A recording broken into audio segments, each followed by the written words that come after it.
When I invited my family to my awards ceremony, my sister scoffed, "We don't have time for stupid awards." "I'm going to a concert tonight." Mom agreed with a sharp, dismissive nod. Dad added, "Don't blame us if we don't go." I just smiled and whispered, "All right." That night, what they saw live on television left them staring at the screen. They were completely stunned as it made them understand. Far too late. The silence in the kitchen felt heavy as I put my phone down. I spent years becoming the ghost in our house. The one who kept the systems running while remaining invisible. While Blair practiced her solos, I rewired the failing internet and balanced the checkbooks. They saw my hands, never my face. When I told them about the National Public Safety Innovation Award, I expected the usual blank stares.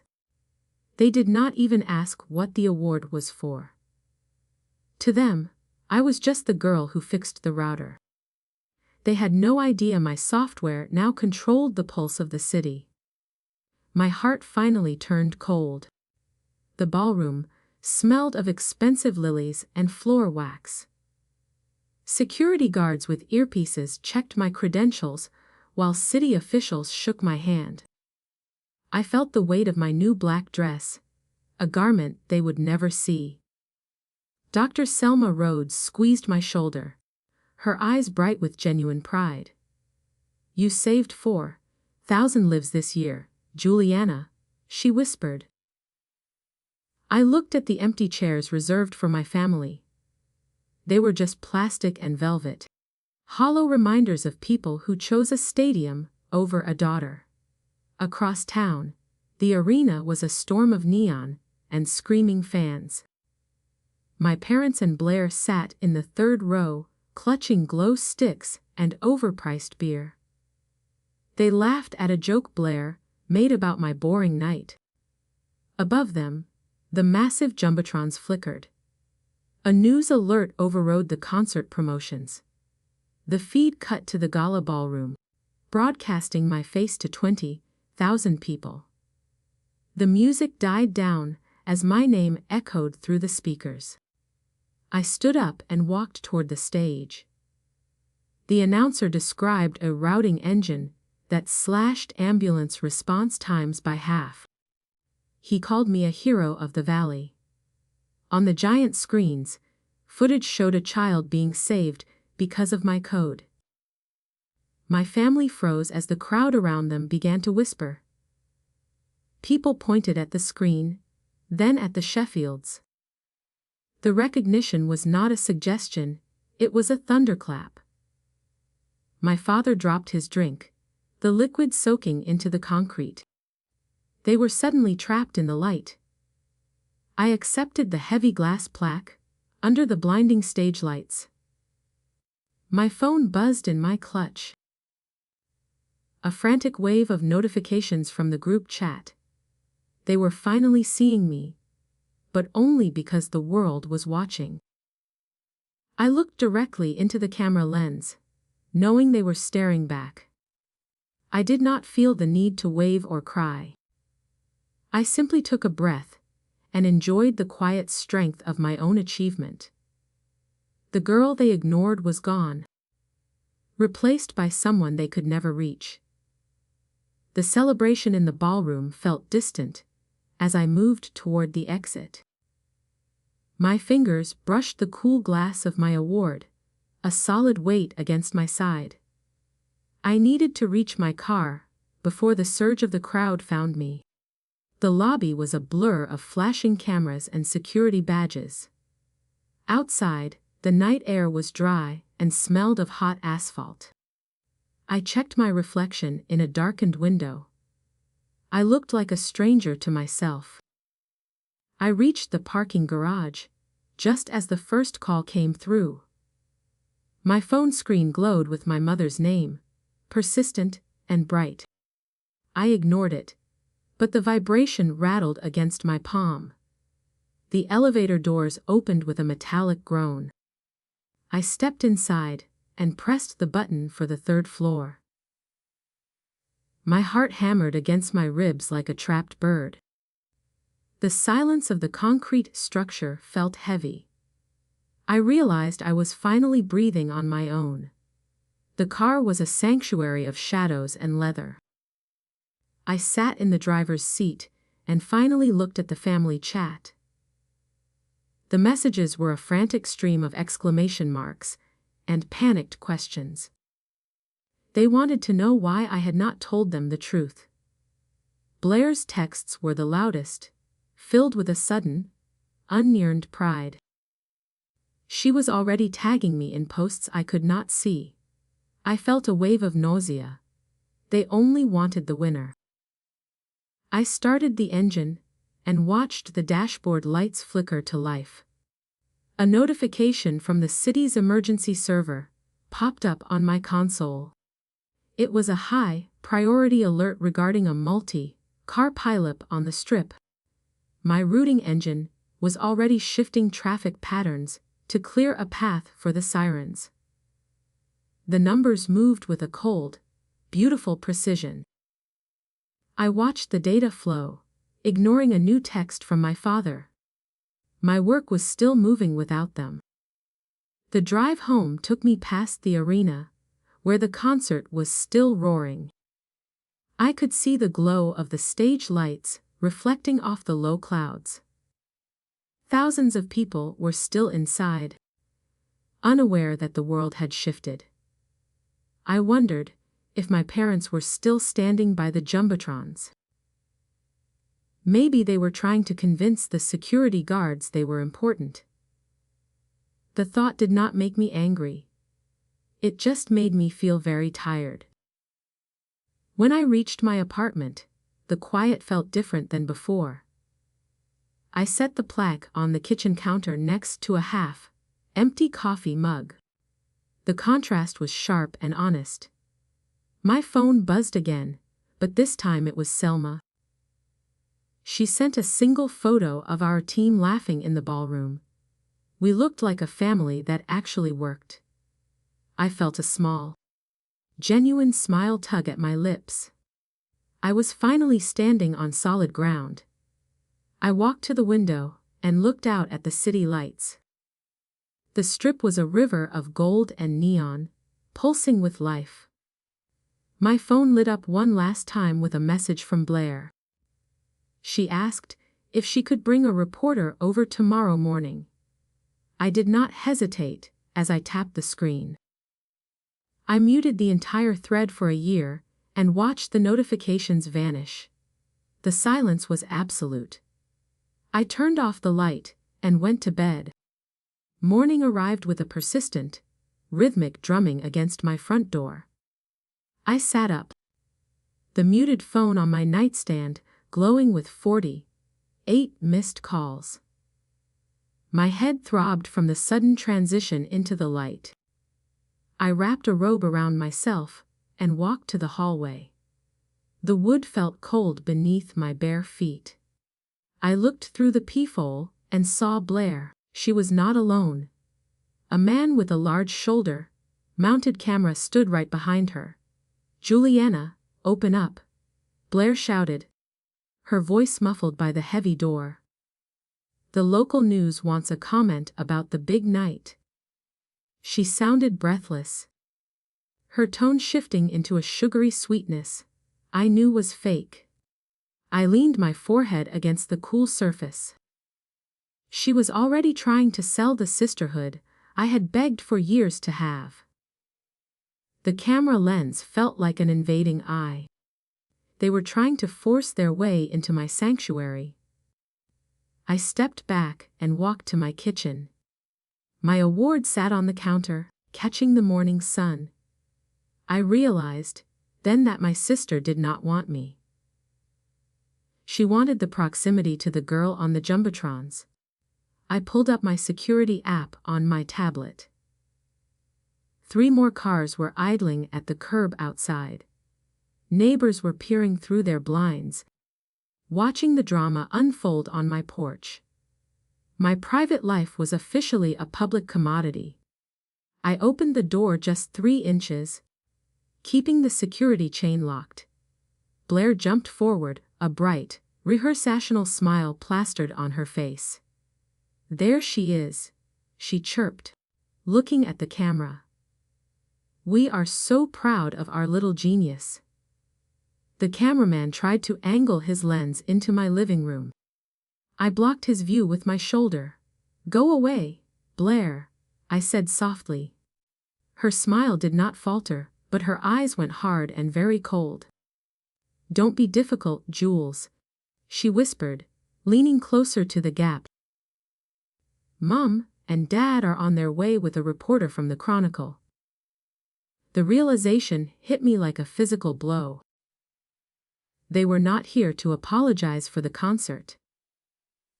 They were here to stage a reunion for the evening news. They wanted to rewrite the last 20 years in a single segment. I felt a surge of pure, icy clarity. I closed the door. I went to my desk and dialed Selma's private number. She answered on the first ring, her voice steady and professional. "They are at my door," I said. "They brought the press." Selma did not sound surprised. She told me the department's legal team was already monitoring the situation. She said, I did not owe them a single word. I hung up and looked at the family chat. A new message from Dad appeared at the top. The text was a link to a live blog titled, "The Hero of the Sheffield House."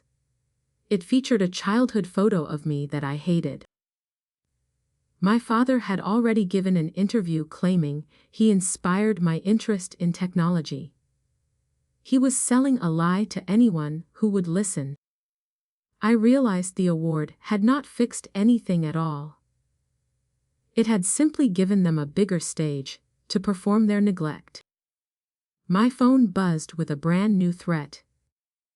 The new notification was a legal notice from an aggressive publicist Blair had hired.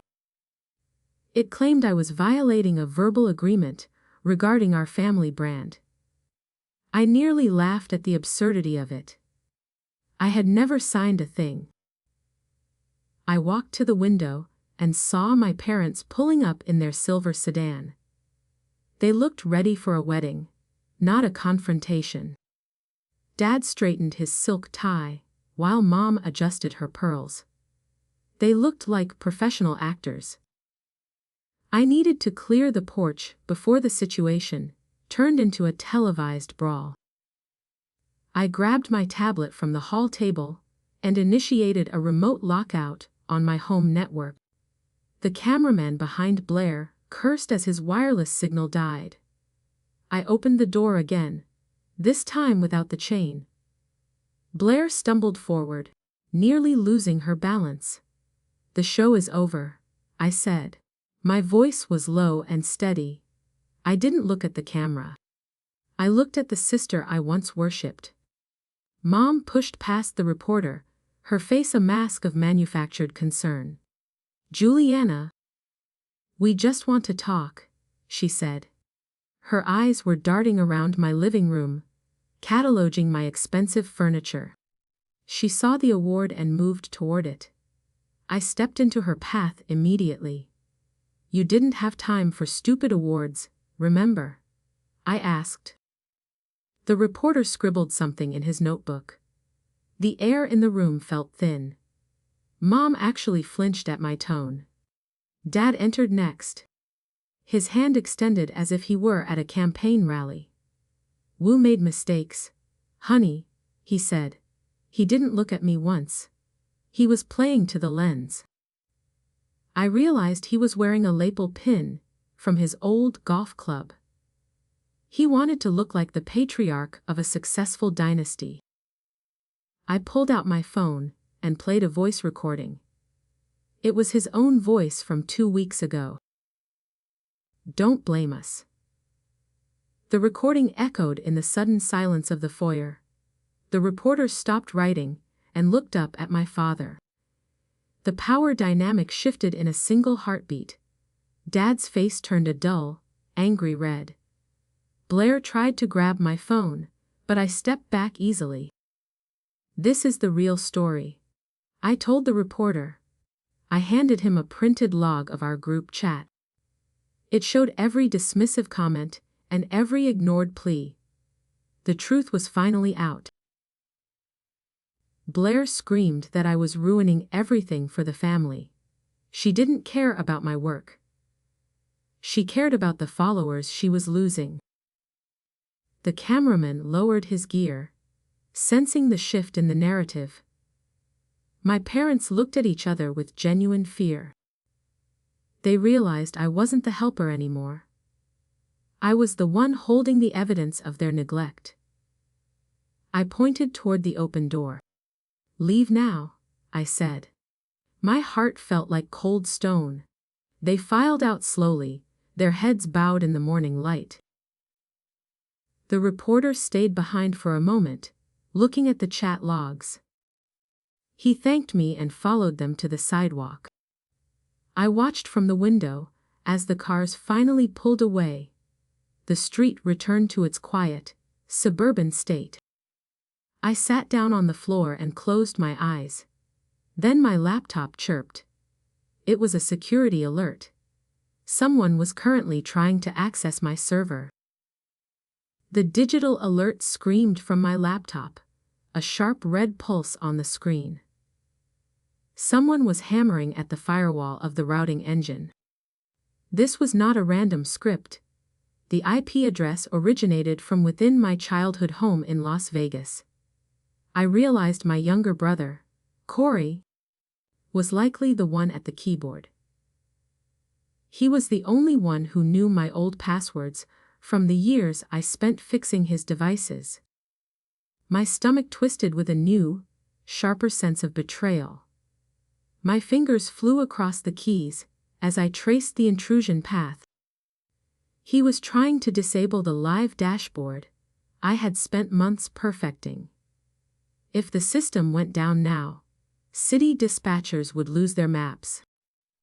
People in crisis would wait for help that might never come.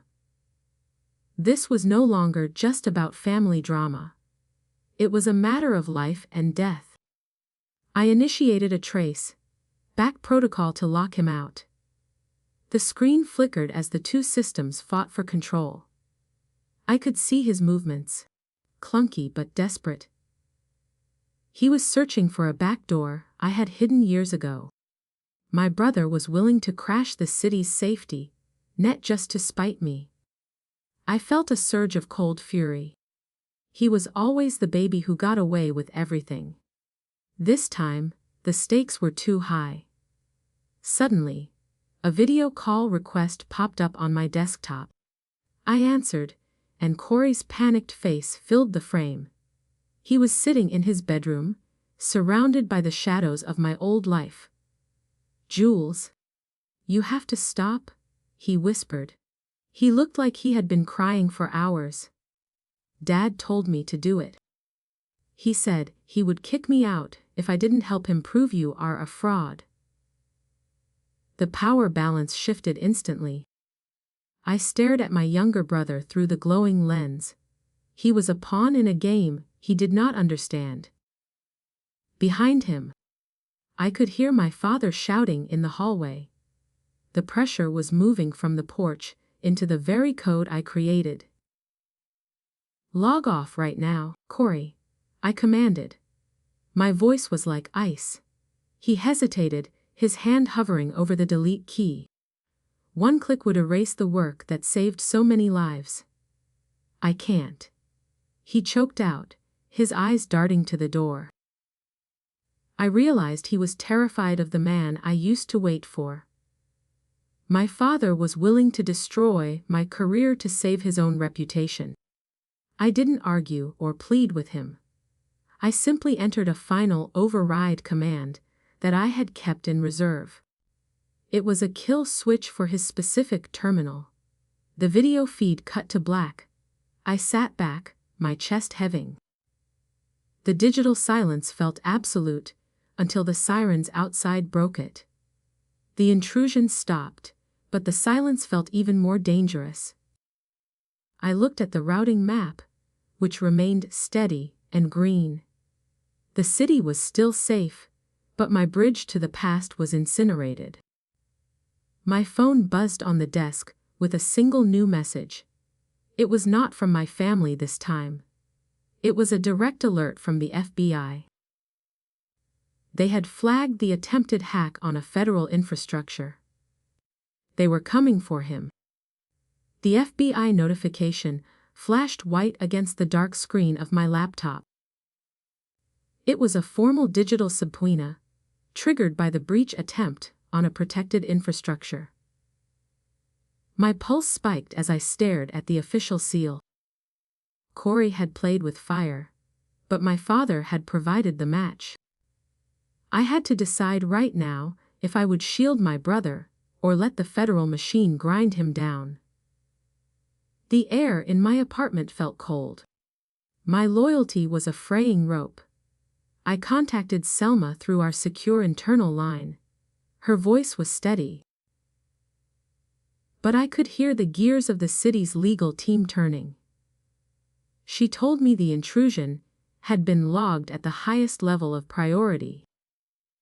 There was no way to delete the record now. The routing engine was public property. Any attempt to hide the source would be considered a felony on my part. I looked at the glass award on my counter. It felt like a heavy, transparent cage. 20 minutes after the local news reported that the FBI had left their house, the silver sedan returned to my curb. This time, there was no press and no performance. My father stepped out of the car, looking 10 years older than he had that morning. He walked toward my door with a heavy, shuffling gait. I met him on the porch, my arms folded tight across my chest. He didn't look like a patriarch anymore.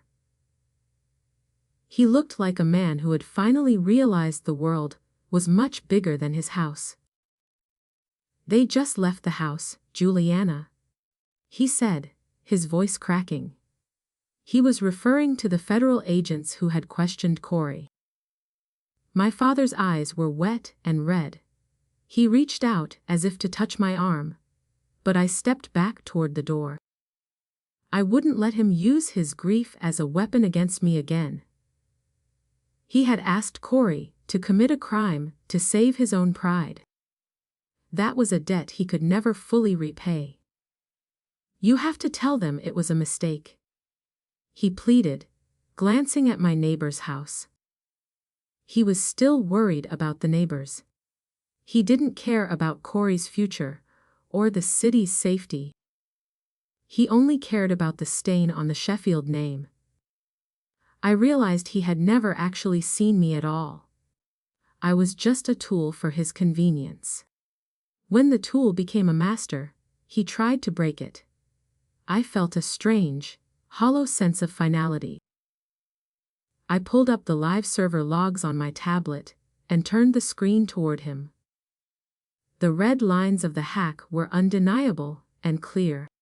"This isn't a family argument, Dad. This is a federal record of an attack on public safety." He stared at the data as if it were a foreign language. He couldn't grasp that my world was governed by logic, not by his temper. He looked at me with a new kind of fear. The power shift was total and silent. I told him I would testify truthfully if the investigators called me. I would not lie to protect a man who tried to kill my career. He stood there, his mouth working, but no sound coming out. The sun beat down on the suburban street, indifferent to his collapse. He turned around and walked back to his car without another word. He looked small. I felt nothing but a weary, gray relief. Blair called me an hour later from her car, but her tone had changed. She wasn't screaming or demanding interviews anymore. She sounded terrified. "The sponsors are dropping me, Jules. They saw the chat logs you gave that reporter." She was losing the only thing she ever valued: her audience. The public had seen the dismissive sister behind the polished social media facade. Her career as a golden child was over. I listened to her sob into the phone, and then I hung up. I spent the evening sitting in the dark, watching the city glow. The routing engine was humming along perfectly, unaware of the lives it was touching. I had protected the system, but I had lost the only people I was supposed to love. I realized that the distance between us was now a physical fact. I opened the group chat and saw that Corey had left. He was finally striking out on his own. I hoped he would find a better map. Just as I prepared to sleep, a final alert pinged. It was a message from a private investigator hired by the city's ethics board. They were opening a full inquiry into my family's interference with municipal software. They wanted to know if I had ever shared my high-level credentials with my father. The question was a trap. If I said yes, I could lose my license and my job. The family's reach was trying to pull me under the waves. The ethics board inquiry sat like a cold weight in my inbox. They were questioning my professional integrity because of my family's reckless intrusion. I spent the night documenting every security protocol I had ever established. I had to prove that I never gave Corey or my father my credentials. My career was built on the logic of absolute boundaries. Now, those boundaries were being tested by the very people who refused to respect them. The digital paper trail was my only shield against total ruin. I met Selma at a quiet cafe near the Civic Center. The morning light was harsh, reflecting off the glass buildings. She looked at my documentation with a sharp, analytical eye. "They found a mirrored drive in your father's house," she said. My heart skipped a beat. A mirrored drive meant someone had been copying my work for months. It wasn't just a one-time hack. It was a systematic theft of intellectual property. I felt a sudden, freezing wave of nausea hit me. I realized then that my father had been planning this long before the award ceremony. He wanted to sell my engine to a private firm. He had been using Corey to skim data from my home network during family dinners. Every time I fixed their router, they were planting a back door. They didn't just ignore my success. They were actively trying to harvest it for their own profit. The betrayal was deeper than neglect. It was a calculated, financial parasitism. Selma handed me a tablet showing the drive's contents. The folders were labeled with my name and dates going back 3 years. My father had been shopping the code to international buyers under his own name. He told them I was just a junior assistant. The man I had sought approval from was actually my greatest rival. I looked at the data and felt the last tether to my childhood snap. I was finally done with hope. I took the tablet and walked straight to the ethics board office. I didn't wait for my scheduled hearing. I pushed past the receptionist and entered the conference room where the board sat. They looked up in surprise as I threw the tablet onto the table. "I didn't give them my password," I said. They stole it through a mirrored drive while I was eating dinner at their table. The room went silent. The board members leaned in to inspect the evidence. The lead investigator sighed as he scrolled through the stolen files. He saw the timestamps and the unauthorized access points. "This clears your professional standing, Julianna," he said. "But it also means we have to involve the criminal division." He looked at me with a strange mix of pity and respect. I nodded slowly. I knew what this meant for my father. He would be facing charges that a public apology could never fix. The legal gears were now turning against him. I walked out of the building and found my mother waiting by the fountain. She looked frail, her usual polished mask gone. "You can't do this to him, Jules," she whispered. She wasn't angry anymore, she was begging. She knew the mirrored drive changed everything. I looked at her and saw the woman who had always looked away. She had helped him hide the drive. She was a silent partner in the theft. I felt a sudden, sharp clarity. "You knew about the drive, didn't you?" I asked. She didn't answer. But her silence was a confession. She had helped him steal from her own daughter to maintain their lifestyle. They were a team of predators, and I was the prey. I didn't scream or cry. I simply turned my back on her and walked toward the street. I felt lighter than I had in years. The weight of their expectations was gone. I was finally a stranger to them. I went back to the office and worked until the sun went down. The routing engine was running perfectly, its lights blinking in the dark server room. I felt a sense of peace that I hadn't known since I was a child. I had protected my work and my city. The people who tried to break me were now facing the consequences of their own greed. I was no longer the invisible daughter. I was the person who survived the fire they started. As I left the building, a final message arrived on my private phone. It was from Corey. He had sent a photo of a bus ticket to Seattle. I found the drive and told the police where it was. The text read, "I'm sorry for everything, Jules." He had finally chosen a side. He had helped me finish the job. I looked at the ticket and felt a small flicker of warmth. I wasn't alone.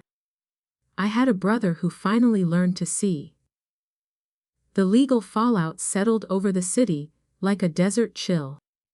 My father faced indictment for wire fraud, while Blair's public career lay in digital ruins.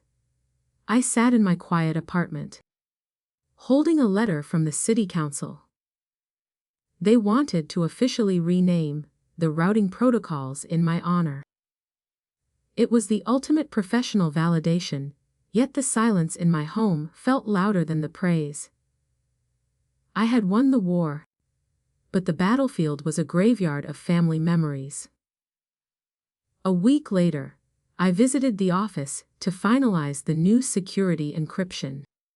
Selma met me at the door, her expression unreadable. She handed me a final report on the mirrored drive. It turned out my father had already sold a prototype of my code to a shell company. The buyers were now suing the city for patent infringement. My victory had birthed a new, more dangerous monster. My own creation was being used to bankrupt the people I protected. I spent 48 hours straight in the server room.